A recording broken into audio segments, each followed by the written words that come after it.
Hello all, யாரும் பயப்படாதீங்க. வேற எதுவும் இல்லை, இன்ட்ரோ வீடியோ எடுக்கலாம்னு சொல்லி ஆரம்பிச்சேன். அது கடைசி இப்படி முடிஞ்சிருச்சு. ஹேர் கட் பண்ணலான்னு சொல்லி பார்லர் போயிருந்தேன். அவங்க கிட்ட நீங்களே எனக்கு ஒரு நல்ல ஹேர் கட் சஜஸ்ட் பண்ணுங்கன்னு சொல்லியிருந்தேன். அவங்க ரொம்ப சிறப்பாக ஒரு ஹேர் கட் பண்ணிட்டாங்க. எனக்கு என் வாழ்க்கையில் இதை நான் மறக்கவே மாட்டேன். என் ஹேர் கட்டை பார்த்தா உங்களுக்கே புரியும் அது. ஸோ இந்த வீடியோவில் நீங்கள் தம்ப்நெயில்ல பார்த்துட்டு வந்த மாதிரி what I cook for dinner அதை தான் பார்க்க போகிறோம். ரொம்ப நாளாகவே சூப் சாப்பிடணும்னு கிரேவிங்ஸாக இருந்துச்சு. சரி சூப் பண்ணலாம் அப்படின்னு சொல்லி என்ன இருக்குதுன்னு பார்த்தா மஷ்ரூம் இருந்துச்சு. சரி அதை வச்சு ஒரு மஷ்ரூம் சூப் பண்ணிடலான்னு பண்ணிக்கிட்டு இருந்தேன். எனக்கும் எங்கள் மாமாக்கு தான் சூப் ரொம்ப பிடிக்கும்னு நினச்சிட்டு இருந்தேன். பட் பட்டுவுமே எனக்கு என்ஜாய் பண்ணி குடிச்சா நல்லா இருந்துச்சுன்னு சொன்னான்.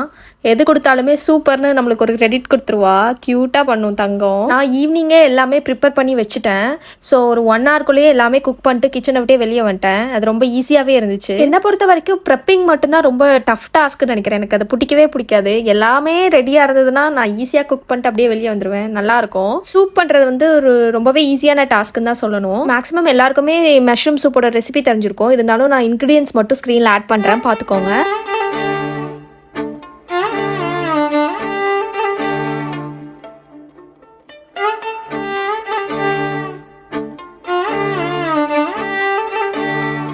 சூப்பில் வந்து நம்ம கரம் மசாலாவும் ஜீரகத்தூளும் ஆட் பண்ணிக்கிட்டால் ரொம்ப நல்லாயிருக்கும். ஜீரகம் வந்து நம்ம அப்போவே வந்து ஃப்ரெஷ்ஷாக க்ரஷ் பண்ணி ஆட் பண்ணோன்னா இன்னும் டேஸ்ட்டு சூப்பராக இருக்கும். நம்மக்கிட்ட ஆல்ரெடி இருக்கிற பொடியை யூஸ் பண்ணுறதை விட நம்ம ஃப்ரெஷ்ஷாக க்ரஷ் பண்ணி ஆட் பண்ணுறப்போ அந்த ஃப்ளேவரே நல்லாயிருக்கும்.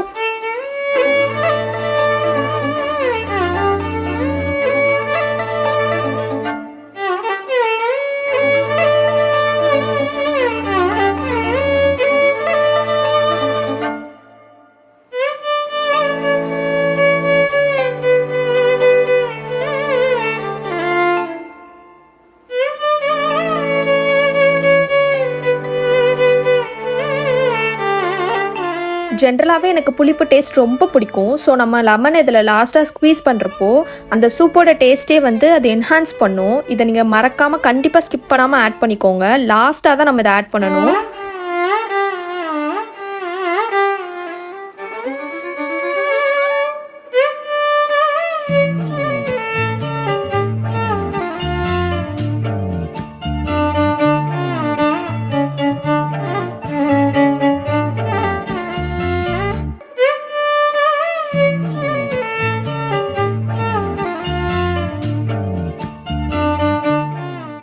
எனக்கு மயோனைஸ்னால் ரொம்ப பிடிக்கும். ஆனால் அது ஹெல்தி கிடையவே கிடையாதுன்னு எனக்கு தெரியும். என்னடா பண்ணலாம், இது எப்படியாச்சும் ஹெல்த்தியாக மாற்ற முடியுமா, ஏதாச்சும் ரெசிபி கிடைக்குமான்னு நான் வந்து யூடியூப்பில் தேடி பார்த்துக்கிட்டே இருந்தேன். அப்போ தான் என் கண்ணில் இந்த ரெசிபி பட்டுச்சு.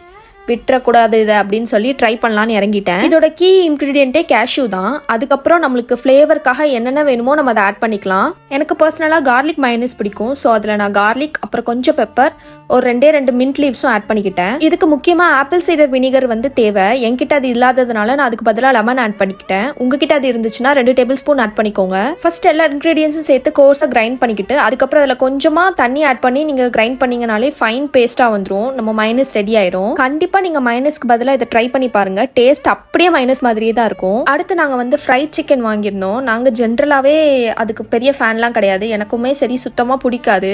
அன்னைக்கு வாங்கிட்டு எங்களால் சாப்பிடவே முடியல. என்னடா பண்ணலாம் இதை வச்சுன்னு யோசிச்சப்போ தான் இந்த ரெசிபி என் கண்ணில் பட்டுச்சு. சரின்னு இதை வந்து நம்ம ட்ரை பண்ணலாம் அப்படின்னு ட்ரை பண்ணேன். ரொம்ப ரொம்ப சிம்பிளான ரெசிபி. இதோட இன்க்ரீடியன்ஸ்லாம் நான் ஸ்க்ரீனில் ஒன்று ஆட் பண்ணுறப்போ உங்களுக்கு டிஸ்பிளே பண்ணுறேன்.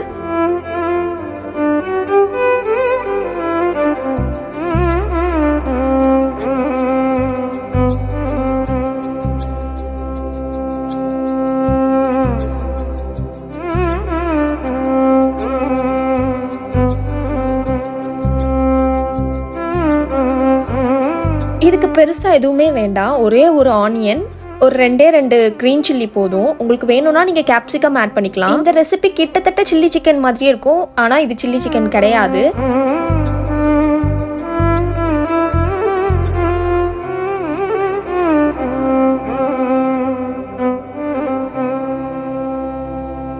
இதுக்கு நம்ம ஒரு மிக்ஸ் ஆஃப் சாஸ் மட்டும் ரெடி பண்ணிக்கலாம். ஒரு பவுல்ல 2 table spoon mayonnaise, 2 table spoon tomato ketchup. உங்ககிட்ட எவ்வளவு குவான்டிட்டி சிக்கன் இருக்கோ அதுக்கு தகுந்த மாதிரி இந்த மெஷர்மெண்ட்டை வந்து நீங்க மாத்திக்கலாம். இது கூட நம்ம ஆயிஸ்டர் சாஸ் சேர்த்துக்கிட்டா இன்னுமே டேஸ்ட் நல்லா இருக்கும். என்கிட்ட அது இல்லாததுனால நான் 1 டேபிள் ஸ்பூன் சோயா சாஸ் மட்டும் ஆட் பண்ணிக்கிறேன். இது கூட 1 டீஸ்பூன் வினிகர் மட்டும் ஆட் பண்ணிக்கோங்க. நான் அதை காட்ட மறந்துட்டேன். வினிகர் இல்லைன்னா ஆஸ் யூஷுவல் நம்ம லைம் ஜூஸ் கூட ஆட் பண்ணிக்கலாம்.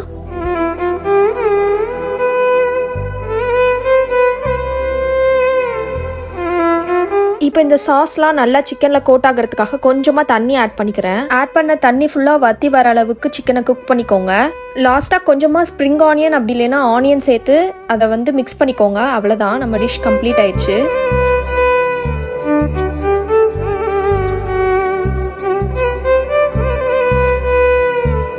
இதை நீங்கள் குபூஸ் கூட சர்வ் பண்ணுங்கள். ஒரு பர்ஃபெக்ட் டின்னர் காம்போன்னு தான் சொல்லணும். இதை கண்டிப்பாக ட்ரை பண்ணி பார்த்துட்டு எப்படி இருந்ததுன்னு கமெண்ட் பண்ணுங்கள்.